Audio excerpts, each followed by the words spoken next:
अगर आप भी अपने जीवन में शांति पाना चाहते हैं और शांत रहकर कुछ करना चाहते हैं तो इस वीडियो में लास्ट तक बने रहें, क्योंकि इस वीडियो में हम आप लोगों को बताने जा रहे हैं कि आखिर शांत रहकर सोचने से आप क्या क्या कर सकते हैं। वीडियो को लास्ट तक ज़रूर सुनें और चैनल को सब्सक्राइब करना ना भूलें ताकि आने वाली हर एक वीडियो आपके पास सबसे पहले पहुंच जाए।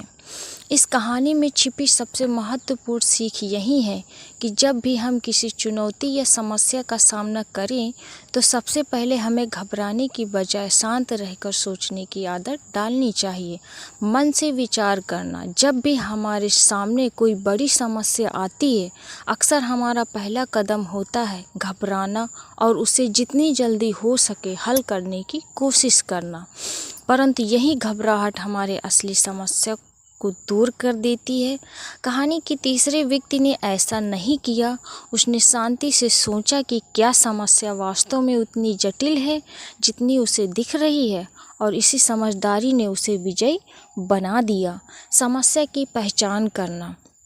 इस कहानी में सम्राट ने एक पहेली रखी थी जो स्पष्ट तौर पर एक कठिन गणितीय चुनौती लग रही थी, लेकिन असली चुनौती उस पहेली को हल करना नहीं था बल्कि यह समझना था कि क्या सच में कोई समस्या है भी या नहीं।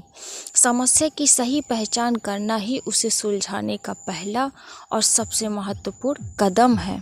अंधाधुंध प्रयास नहीं, सही प्रयास। दोनों अन्य व्यक्तियों ने बिना सोचे समझे किताबों और ज्ञान पर ध्यान दिया, जबकि तीसरे व्यक्ति ने स्थिति का सही मूल्यांकन किया और बिना बेवजह के प्रयास के सही दिशा में कदम बढ़ाया।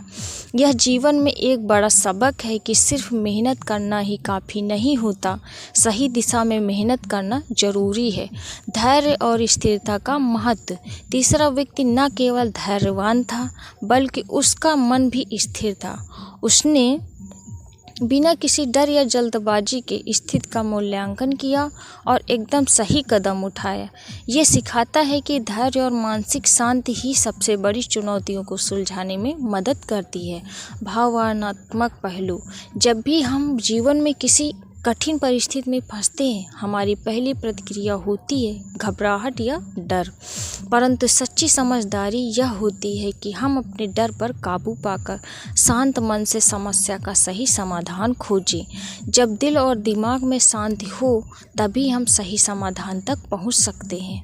तो दोस्तों, हर समस्या को एक चुनौती की तरह नहीं बल्कि एक अवसर की तरह देखें। पहले ठहरे, गहरी सांस लें और शांति से सोचें कि समस्या वाकई में है भी या नहीं। शांत रहकर सोचना सीखो। एक बार एक सम्राट के पुराने वजीर की मृत्यु हो गई। वजीर बहुत बुद्धिमान था, लेकिन उसकी अचानक मृत्यु हो गई, इसलिए अब नए मंत्री की तलाश शुरू की गई।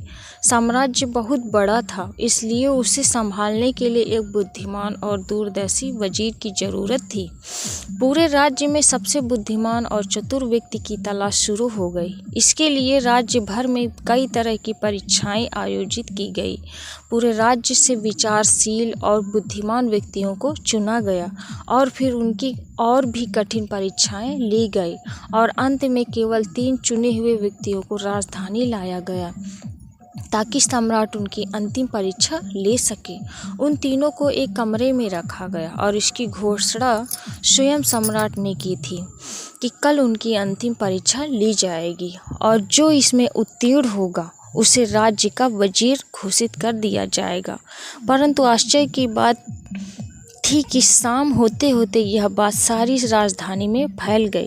सम्राट कल कौन सी परीक्षा लेने वाला है, सारे शहर में इसी बात की चर्चा होने लगी। सम्राट एक बहुत ही अजीब परीक्षा लेना चाहता था। कल सुबह उन तीनों को महल के एक बड़े कमरे में बंद कर दिया गया और एक बड़ा ताला लगा दिया जाएगा। उस कमरे का दरवाज़ा वह ताला उस राज्य के कारीगरों, गणितज्ञों और इंजीनियरों द्वारा बनाया गया था। उस ताले पर कोई चाबी नहीं थी, केवल कानून पर गणित के कुछ अंक लिखे हुए थे और उन अंकों में कोई पहेली छिपी हुई थी। जो उस पहेली को हल कर लेगा वही उस ताले को खोल पाएगा। धीरे धीरे यह बात उन तीनों तक पहुंच गई कि कल उन तीनों को एक कमरे में बंद कर दिया जाएगा और वहां ताला लगा दिया जाएगा। इसकी कोई चाबी नहीं है, बस उस ताले पर गणित के कुछ नंबर लिखे जाएंगे जिसमें एक पहेली छिपी हुई है। उन तीनों में से जो भी उन नंबरों का उपयोग करके पहेली को हल करेगा और सबसे पहले दरवाज़ा खोलेगा और कमरे से बाहर आ जाएगा उसे वजीर बना दिया जाएगा। यह सुनते ही तीन में से दो बाजार की ओर भागे और ताले के बारे में जितनी भी गणित की किताबें मिल सकती थी वे सब ले आए और उनका अध्ययन करने लगे। लेकिन तीसरी सबसे अजीब थी, वह ना तो कहीं गया और ना ही कोई किताब लाया और अंधेरा होते ही सो गया। बाकी दोनों ने सोचा कि शायद डर के मारे उन्होंने परीक्षा न देने का निर्णय लिया है, या हो सकता है उन्हें विश्वास ही ना हो कि जो खबर सामने आई है वह सच है। लेकिन फिर भी उन्होंने कोई मौका छोड़ना ठीक नहीं समझा, क्योंकि यह जीवन में एक बार मिलने वाला मौका था। वे पूरी रात जागकर किताबें पढ़ते रहे, ताला विज्ञान से संबंधित जो भी साहित्य था। जब सुबह हुई तो तीसरा व्यक्ति उठा और उन तीनों को सम्राट के सामने पेश किया गया। वहाँ उन्हें पता चला कि यह अफवाह सच थी। उन तीनों को एक बड़े कमरे के अंदर बंद कर दिया गया था, जिसके बाहर ताला लगा हुआ था कुछ गणितीय अंकों के साथ अंकित। आप तीनों में से जो भी इन अंकों में छुपी पहेली को सुलझा लेगा वह दरवाज़ा खोल सकेगा, और जो दरवाज़ा खोलकर पहले मेरे पास आएगा मैं उसे अपना वजीर बना लूँगा। मैं बाहर आप तीनों का इंतज़ार करूँगा। इतना कहकर बादशाह चला गया। वे दोनों व्यक्ति जिन्होंने पूरी रात पढ़ाई की थी कुछ किताबें लाए थे। दरवाज़ा बंद होते ही उसने अपने कपड़ों में छुपी हुई उन किताबों को बाहर निकाला और ताले पर लिखे नंबरों को एक कागज़ के टुकड़े पर लिखकर उनका हल ढूंढने लगा। लेकिन तीसरे व्यक्ति ने कुछ नहीं किया। उसने अपनी आंखें बंद कर ली और कमरे के कोने में चुपचाप बैठ गया। उसे बैठा देखकर वे दोनों हंस पड़े और ताना मारते हुए बोले, क्या तुमने हार मान ली? कुछ करो तो कुछ होगा। तुम्हें लगा कि उसने हार मान ली है, वह डरा हुआ है और कुछ भी प्रयास नहीं करना चाहता, लेकिन उसके मन में शांति थी, स्थिरता उसकी आंखों में झलक रही थी। वह परेशान नहीं लग रहा था, वह बैठा हुआ था। तभी अचानक उसे कुछ सूझा। वह उठकर दरवाजे के पास आया और धीरे से उसे धक्का दिया और क्या दरवाज़ा खुला। वह कमरे से बाहर चला गया, लेकिन दोनों आदमी अपनी किताबों में खोए हुए थे। उन्हें पता ही नहीं चला कि तीसरा कमरे से बाहर चला गया। उन्हें तब तक पता चला जब सम्राट तीसरे व्यक्ति के साथ अंदर आए और कहा, अपनी ये किताबें बंद करो। जिसे बाहर जाना था वह तो बाहर जा चुका। यह देखकर वे दोनों दंग रह गए और पूछा, तुम बाहर कैसे निकले? बादशाह ने कहा कि ताला तो बंद नहीं था, क्योंकि बंद ताले तो खोले जा सकते हैं, लेकिन कैसे? क्या तुम वह ताला खोलोगे जो बंद नहीं किया गया? यह आदमी आप में से सबसे बुद्धिमान है, क्योंकि इसने बुद्धिमान होने का पहला परिचय दिया है।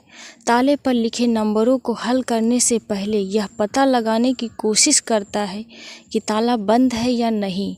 एक आदमी वास्तव में होशियार है तो किसी भी समस्या को हल करने से पहले यह जांचता है कि जो वह हल करने जा रहा है वह वास्तव में समस्या है या नहीं। तो यह आदमी हमारे राज्य का सबसे चतुर व्यक्ति है। हम इसे अपना वजीर नियुक्त करते हैं।